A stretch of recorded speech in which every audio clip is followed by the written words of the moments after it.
Nagsagawa ng pagpupulong ang pamahalaang bayan ng Etiague kasama ang mga may-ari at kinatawan ng mga poultry at piggery farms sa bayan ng Etiague, Isabela. Ang nabanggit na pagpupulong ay kaugnay ng mga susunod na hakbang matapos alisin ang bisa ng Executive Order No. 1 Series of 2026 o ang deklarasyon ng State of Public Health Emergency sa bayan. Ayon sa ulat mula kay Municipal Mayor Faustino Ino D. III, inalis na ang ilang cease and desist orders laban sa mga establishmentong napatunayang tumalima at nakasunod sa itinakdang pamantayan ng lokal na pamahalaan. Gayunman, may ilang farms ang nananatiling nakasailalim sa naturang kautusan habang patuloy na inaayos at kinukumpleto ang kanilang compliance requirements bago muling payagang mag-operate. Ayon sa LGU, layunin ng pulong na mapanatili ang maayos na ugnayan at koordinasyon sa pagitan ng pamahalaan at ng mga farm operators. Binigyang diin sa pagpupulong ang kahalagahan ng tamang waste management, pagpapanatili ng kalinisan at pagpapatupad ng mga hakbang upang maiwasan ang muling pagdami ng langaw at pagkalat ng masangsang na amoy sa mga komunidad. Iginiit ng pamahalaang bayan na mahalaga ang mahigpit na pagsunod sa mga batas pangkalusugan at pangkalikasan upang mapangalagaan ang kapakanan ng bawat residente habang patuloy na isinusulong ang responsable at maayos na pagnenegosyo sa bayan.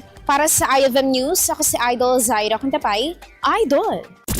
IFM News.